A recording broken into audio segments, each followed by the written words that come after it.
Hello, EHP faculty. It's Colleen Sasso, and I thought I would try a webcam. I did this last summer, and there's a few things I wanted to tell you that it's just so much easier to say out loud than to write, and also you can see my face again. And as we think about all these snow days and all these canceled classes, we do want to start encouraging instructors to reach out to students when you don't have a chance to see them over a course of 1 or 2 weeks. And a webcam is an easy, quick way to do that. I'm using a webcam right from my computer, and I am uploading it to YouTube. I'm setting it as a private video, and this link will work only in my Blackboard site for all of you to see. So if you haven't experimented with it, it's a little bit intimidating. I don't like looking at myself on camera, but it is a good way to stay in touch with your students, explain some things out loud that might be easier to hear rather than to write in text if you haven't seen your students in a bit. And it actually saves a little bit of time. I used it all summer when I taught College Comp 1 online. So, and I know a few brave souls have tried it. Sorry, I should have turned that down. And, you know, I'm proud of you, Christina Hitchcock. I know it was a big step for you. And if we can do it, you guys can. But anyways, a couple of quick things departmentally that I wanted to let you know about. Thank you for everyone who's gotten back in touch with me about the brief meetings we'll have to do course assignments for summer and fall. I want to let you know I did receive, if you sent me a time, I did receive it, and I'm just compiling them all now into a schedule. So you will receive notification back from me of when we will meet. And I'm really, really looking forward to, again, putting a face with a name. I've been here now a year and a half, and I haven't actually met everyone face-to-face. This is not supervisory in any way. Laura Bilodeau is still the chair of the program. She oversees the evaluation of faculty.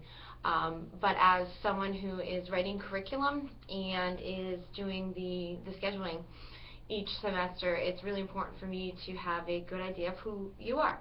And really we're trying to match people's expertise and experience and talents with the correct courses for them. It's important now that we have an English major and students that are serious about English, as well as some really important introductory classes like Comp 1, Oral Com, and the developmental courses, that we have the best instructors in the classroom for that particular content.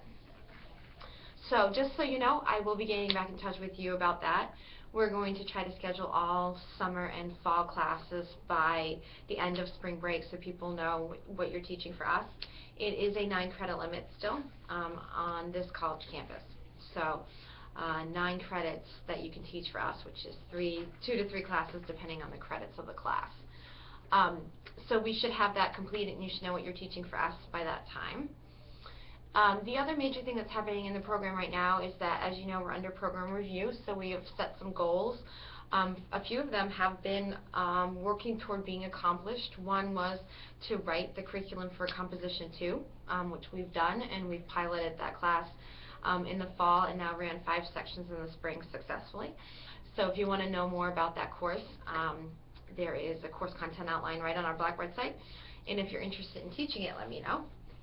And then the other half of that was to look at our developmental courses, where the country is really nationally having a shift in how they deal with developmental English.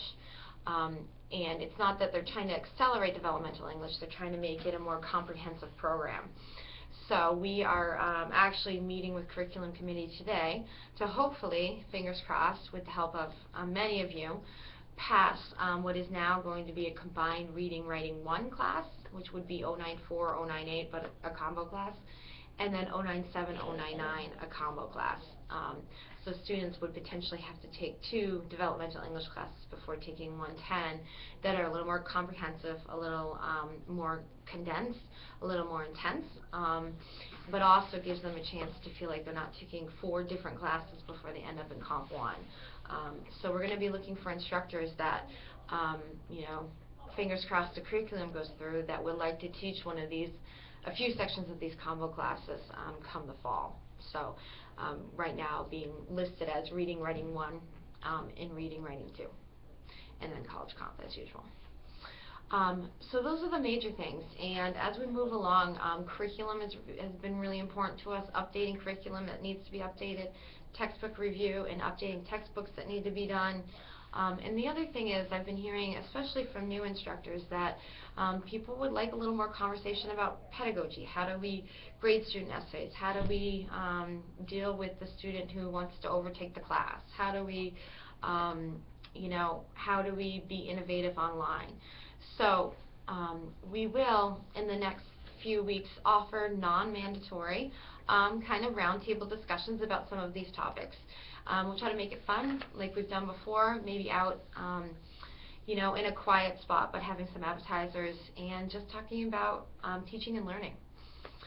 You can expect that we will have the May workshops again, right, where we try to bring as many faculty around the table as possible.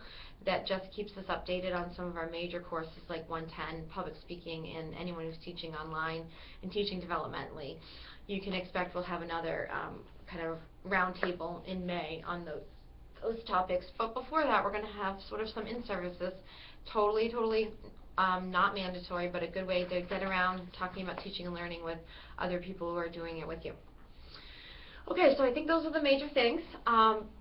Feel free to stop by my door. I've been a little on and off this semester, but I think I'm finally back on, and I look forward to meeting all of you in the next couple of weeks for placement conversations, and send questions my way. If I haven't been back in touch with you, pester me and I will be. All right, everyone try to stay safe and warm, and I look forward to talking to you all soon. Okay, bye.